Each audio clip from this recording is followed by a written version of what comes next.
Hey friends, welcome to Sassy AF TV Season 2, Episode 19, The Secrets to Optimal Health. This week, I had the great opportunity to interview Satu Ahlman, the founder of Saga Performance, who specializes in performance optimization, interpersonal communication, behavioral change, and leadership development. In this eye-opening interview, Satu and I discuss the ways that you can optimize your health. She goes into depth about the importance of sleep, being conscious of your mindset, and finding routines that are suitable to your lifestyle. Satu greatly believes in the power of data to understand your mind and body better, but she also says it's critical to align your mindset if you want to make sustainable changes. As Satu says, it can be one small thing that makes a significant difference when it comes to optimizing your health. Tune in for an exciting and informative interview. Welcome back to another episode of Sassy AF TV and the Sassy AF audio experience. I'm Hallie Avolio, and I'm super excited. I say that every time, but I'm really genuinely super excited to bring you our guest this week, Satu Ahlman. She is a performance and leadership advisor, and we met in such a cool way. We've never actually met in person. And Satu, you're in Sweden right now, yes? I am. Hi, Hallie. So glad to be here with you. Oh, me too. It's so great. Also super excited. Super excited. Woo! I feel like I need some jazz hands or something. Yeah. Yeah, it was so cool how we met through the International Women's Day.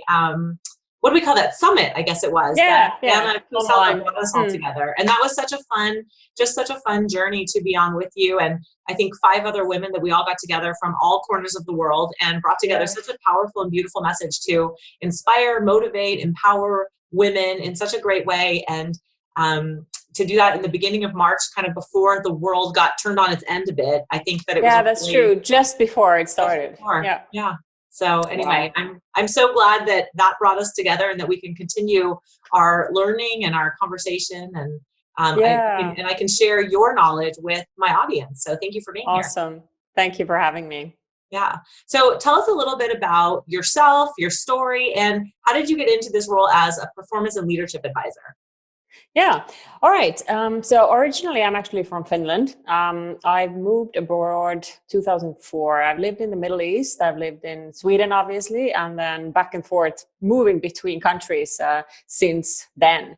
And I've also done that because of my career. Most of my career has been leadership development. I've been a coach and a consultant and had my own business earlier, and then I was employed. And I always wanted to work with people and people development. That was kind of my thing. Like past 5 years, probably, I've been on the journey that I wasn't earlier sure, like where to take the next step. What is like really going to be that my thing in my career? Because I started getting bored in the basic leadership development and working with corporates. And I started studying. And I've always been keen on learning about health and wellness. And I started studying epigenetics to become an epigenetics performance coach. And that was sort of on the side that I was still working for a corporate and learning how to interpret the DNA test results and genetic blueprints. And I thought that was so fascinating. Of course, I tested myself. So I've always been taking my own medicine and wanting to optimize my own health and wellness and getting rid of all these issues that I had when I was a kid. I had stomach issues and so on, and migraines and whatever. And I've always been curious about, okay, how are these pieces of the puzzle actually connected? Like, how does your nutrition link to your headaches or whatever? And then through studying and learning about myself, I then eventually understood that this is actually what I want to work with, not just with health, but also having a holistic approach to performance, to human performance, what I actually call the systems approach. That's so I love the holistic side of it. And there is so much truth to that connection that I feel, I've done a lot of studying myself on, what is the connection between, mental health and gut health, for example. Yeah. Or even right now. So we've been quarantined for about a month now. And what I've noticed from a nutrition standpoint is that I'm having a much harder time sticking to good quality nutrition and fueling my body with food that is nourishing and that makes me feel optimized mentally. And I'm struggling with understanding why is it that I want to gravitate toward comfort foods, sugar, these sorts of things, right? As opposed to eating the things that I know that are healthy and really do fuel my body in a way that helps me thrive and be the most successful and most energized. And Yeah. it's such an interesting process to kind of both be in and also to be observing in myself simultaneously. But there's a huge connection between There is. our whole body, the mind, body, spirit, which is something that I'm fascinated Incredible. by. And I love that you take this knowledge and you advise other people and lead them to really optimize who they are and how they live their life. Yeah. I totally agree, because it's like a puzzle. We are a puzzle, human beings, and you need to find those pieces, or you have those pieces actually already, but they might be in the wrong place. So you need to find the right places so that you become like, your whole system is working as it should be, and it's synchronized. And you can actually feel when the pieces of the puzzle start falling in the right places, and you start feeling so much better, without even knowing that you could feel like that. So cool. And I mean, my story, which anybody that's listened to me, on my show or other shows would probably remember, but I spent a lot of time where I was in this really self-destructive place, and I was completely neglecting my health, and I was, not eating well. I wasn't sleeping well. I was drinking too much, all these things. And then I felt like crap, and I could never put the puzzle together, like you're saying. And I wanted to like point the fingers at so many other things. And then once I made that connection, that like big light bulb aha moment, where I was like, oh, duh, if you would only stop destroying your body and actually start taking care of it, everything else will fall into place and you'll feel so much better. So for me, that was a huge revelation. And I'm curious for you, as you've been doing this studying, what was your aha moment or that puzzle piece that you didn't have that connection? And then you were like, oh my gosh, that makes so much sense. Wow, good question. It was actually multiple things, but if we go into details, I think it was to understand that, well, I've always seen myself as a high performer, like a very active person who wants to do a lot. Understanding that doing a lot and not stopping and not recovering from that is actually doing you more harm than good. So sort of that's one big piece of the puzzle. And then going into details like how stress affects your sleep, how your nutrition can affect your sleep, and all these things that I started understanding that, oh, wow, these are connected. And this is why I'm feeling like this. This is why I wasn't sleeping as good as I wanted to, quality wise. And then I took another layer in and started tracking things with. I love data and trackers, and that's why I also probably got so into the genetic data. But also I used like sleep trackers to optimize my sleep. And once I got into that, then I really started seeing the smallest pieces in the puzzle that were missing. And what I want to say to everyone who's listening is that you don't need to make a huge, big deal out of this, but it could be just the one small thing that can make a huge difference. So it could be just like a routine change that you do, maybe what time you go to sleep or how do you breathe, that can actually then bring so much more positive into your life than you really could understand before. Oh, that's so good. And actually, when we first kind of got to know one another, the thing that really drew me to you was your topic about sleep and how relevant it is. And I can 100% relate to you being the go sort of person who doesn't give herself time to recover. I just recently did a podcast about masculine and feminine energy. And that was a good one. Thank you. And that was my thing, was when I was in that masculine energy state and in that like go. Oh, rest was not an option. No. And that leads to stress and burnout and all the things. So tell us about sleep. Let's talk about sleep, because we are in demand and it's so easy to say, I don't need that much rest. I'll stay up a little bit later. I'll get up a little bit earlier. I'm going to sacrifice my sleep because I've got to do all these other things. Yeah. And we need to understand and admit it to ourselves that sleep is the number one thing that when it comes to health. If you don't sleep, it doesn't matter what kind of nutrition you have. It doesn't matter what kind of workouts you do, because at the end, you're going to be sick if you don't sleep. Because sleep affects both your energy, your mental cognitive capacity. It affects your heart rate, how your heart functions. It is such a powerful tool for your recovery that we need it. We also need it not only like we need a certain set of hours per day, but we do need quality sleep. The world has become a very funny place that we live lives that are very much evening focused. We have late dinners, we watch TV, Netflix, we stare at screens, we play video games. All those things have a negative, most of them have a negative impact on our sleep. Mm-hmm. So it's not just our own fault, it's also the society that has become like that. Mm-hmm. And now it really has opened a lot of eyes in the world that we realize suddenly that we can't do this anymore. We can't just sacrifice our sleep, because at the end, we're not going to be able to do those things that we value and that we want to do, and taking care of the family or being good in business or whatever is your passion. You can't thrive with the lack of sleep. Mm-hmm. So I would love to know, what is your nighttime routine? Oh, well, it is, it starts 2 hours before I actually go to sleep. Mm-hmm. So imagine if you would go to sleep at 11, you would start around 9 p.m. First, understanding consciously that I need to start winding down. So that's the first signal. And then I make sure that I've had dinner before. I don't eat nor drink that much anymore. If I have something, it's a glass of water. Mm-hmm. But I want to start signaling to my body that it's time to calm down, and soon I'm going to go and rest and sleep. Mm-hmm. Then secondly, lighting is super important. So I don't want to be staring at this screen or my mobile phone or even TV, even though I do that sometimes. But I want to minimize all artificial light, especially the blue light that we get from the screens, from the laptops, iPads, and computers, because that light, the blue light, blocks melatonin production, and we need melatonin to have the good night's sleep. Mm-hmm. It is a hormone, so if our hormones are not working properly, it becomes a health issue. So not just for the sleep, but it's in general also for our body to function.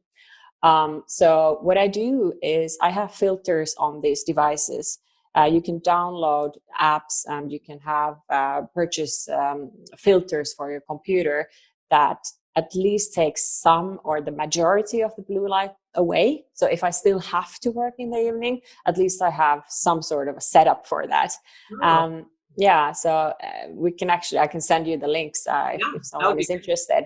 Another thing, how to block that blue light, is that I use these kind of blue light blocking glasses. Mm-hmm. So it's like eyeglasses, but it has a red filter on them. So it looks funny, but it definitely does the trick.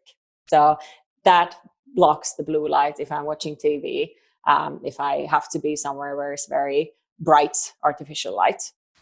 So there are a lot of not very expensive tricks that you can actually do. And one thing is just to turn out the lights, of course, as well, when it's nighttime or evening. So mm-hmm. You don't want to give your system those triggers that I need to be alert. On the contrary, you want your system to start calming down. Right. Yeah. So those are the main things. Then another thing is breathing, music, anything that you would find like is calming your senses down. It could be relaxing music. It could be breathing exercises, sometimes meditation, and so on.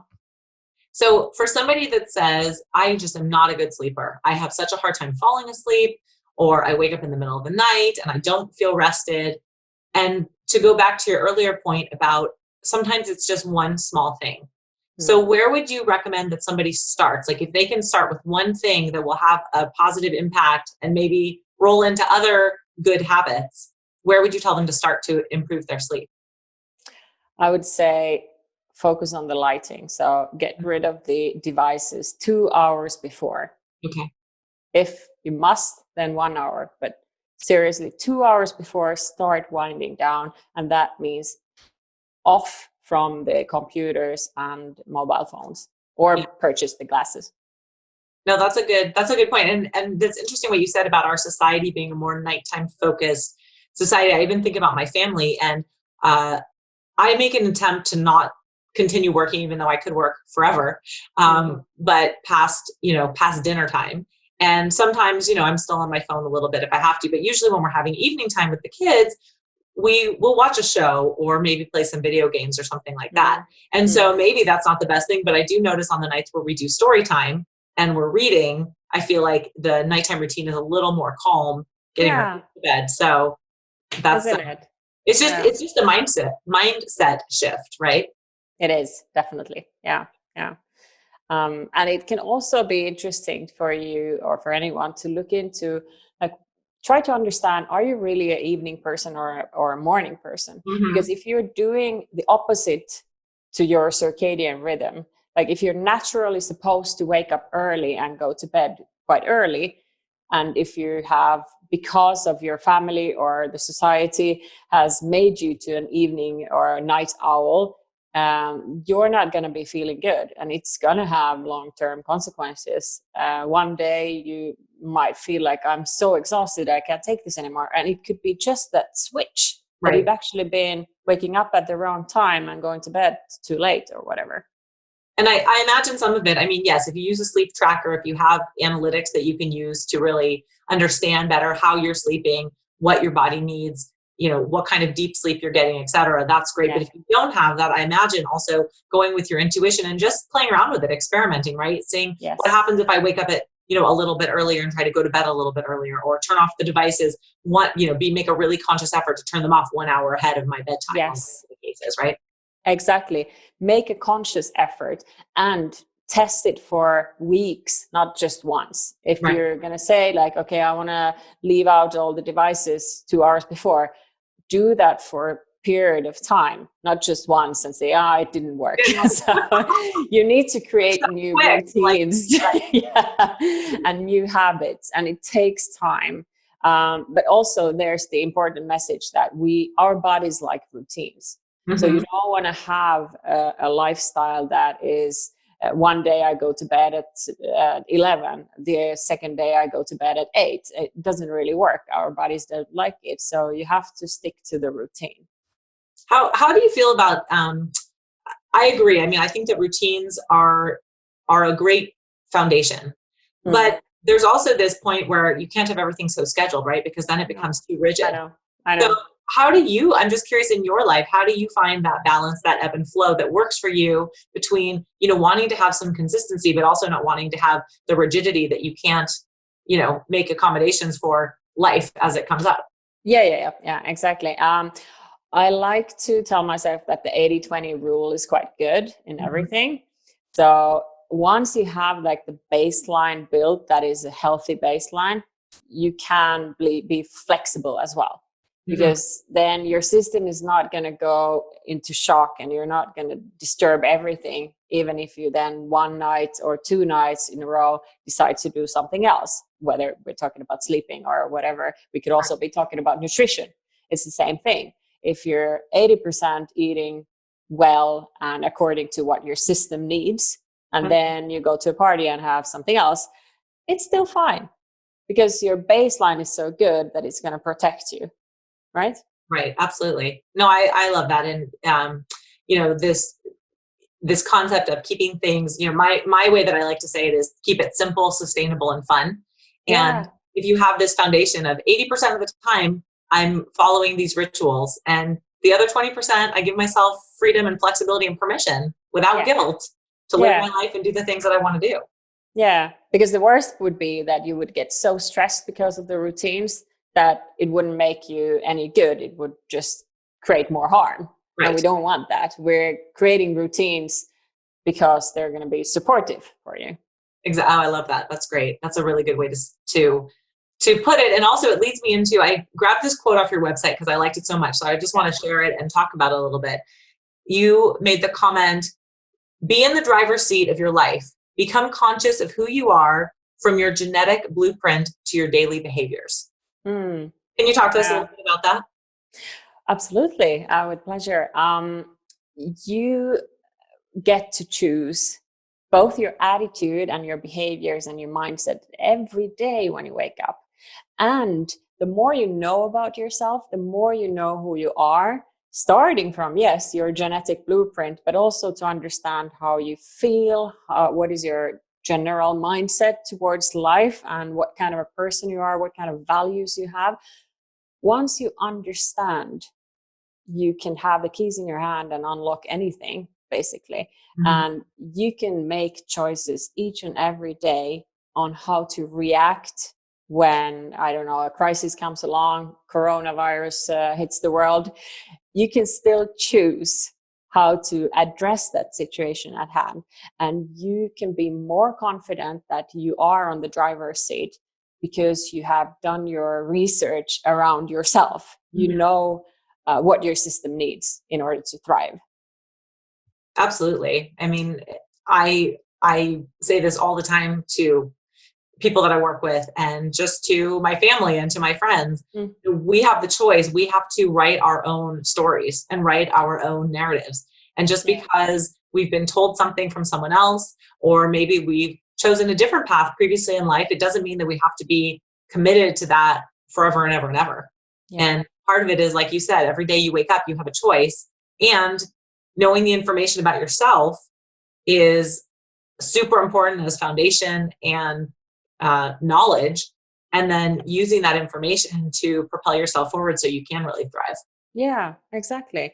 I always tell my clients that I want them to stop guessing what works for them, because we're all individuals and you can't really jump on a trendy diet and think that this will work for me because it worked for Hollywood actors. Right.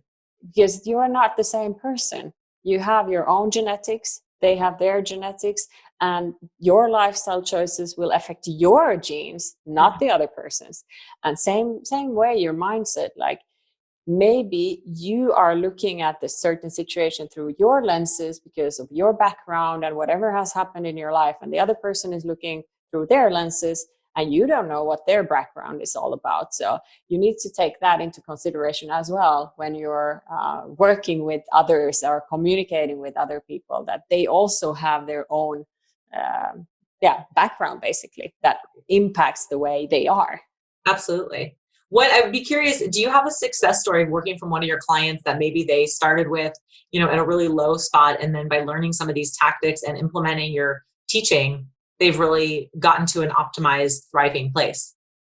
Yeah, plenty, luckily. If we look at sleep and the optimization that you can do around that, I've seen so many great examples of how a person can become.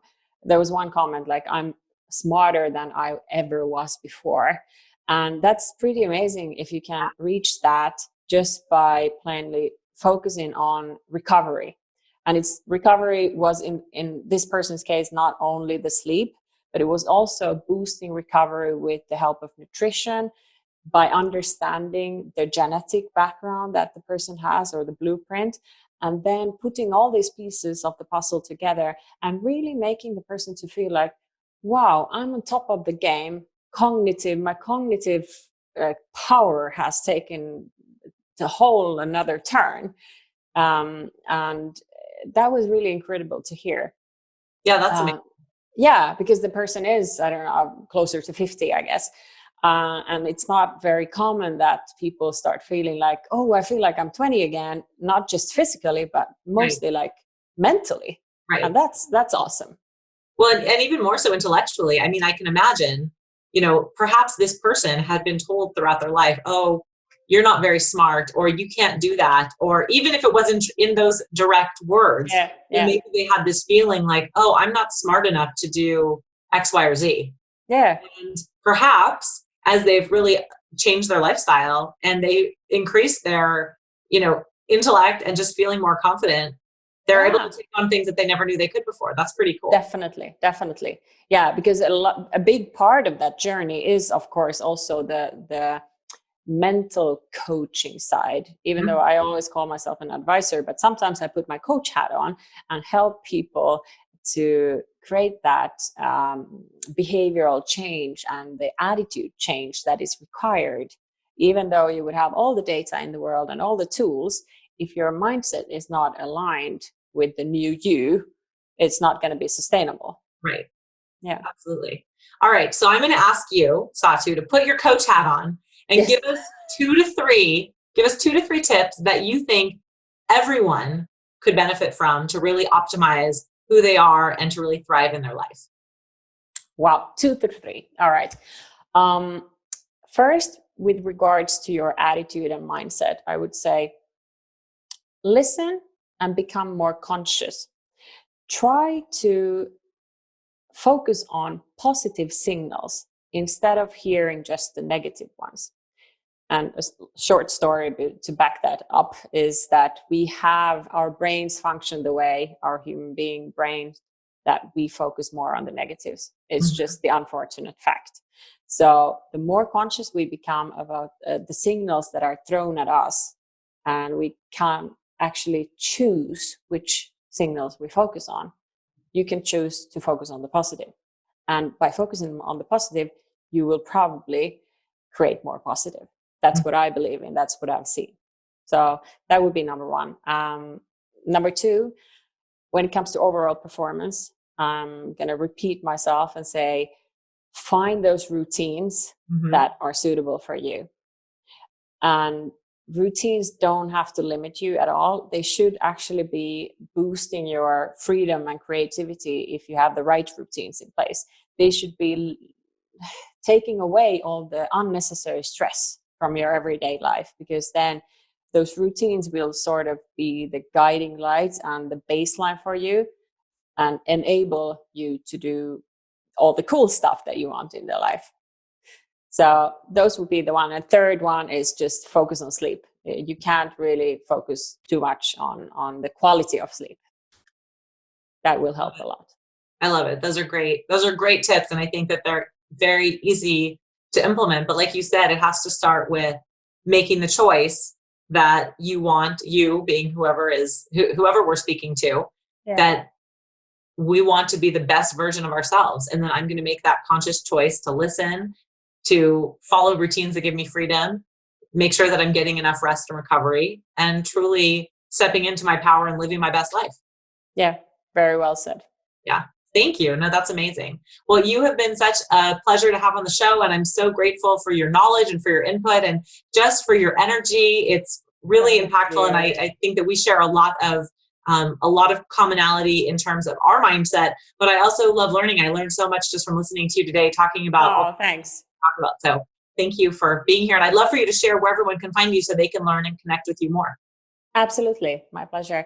My website, sagaperformance.com.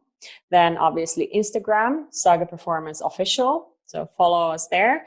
Then also Facebook, Saga Performance, and on LinkedIn, also both my personal LinkedIn page and the corporate Saga Performance page. So feel free to get in touch through any of these, and also through the website you can book a call with me or a virtual session for free. So that would be the first step towards your optimized performance. Awesome. And I'll put all the links to everything in the show notes so that people can easily find you and connect with you. And before we sign off, I want to ask you my favorite last question, which, being as that you're on the Sassy AF network here, I want to know something that makes you feel sassy in your life.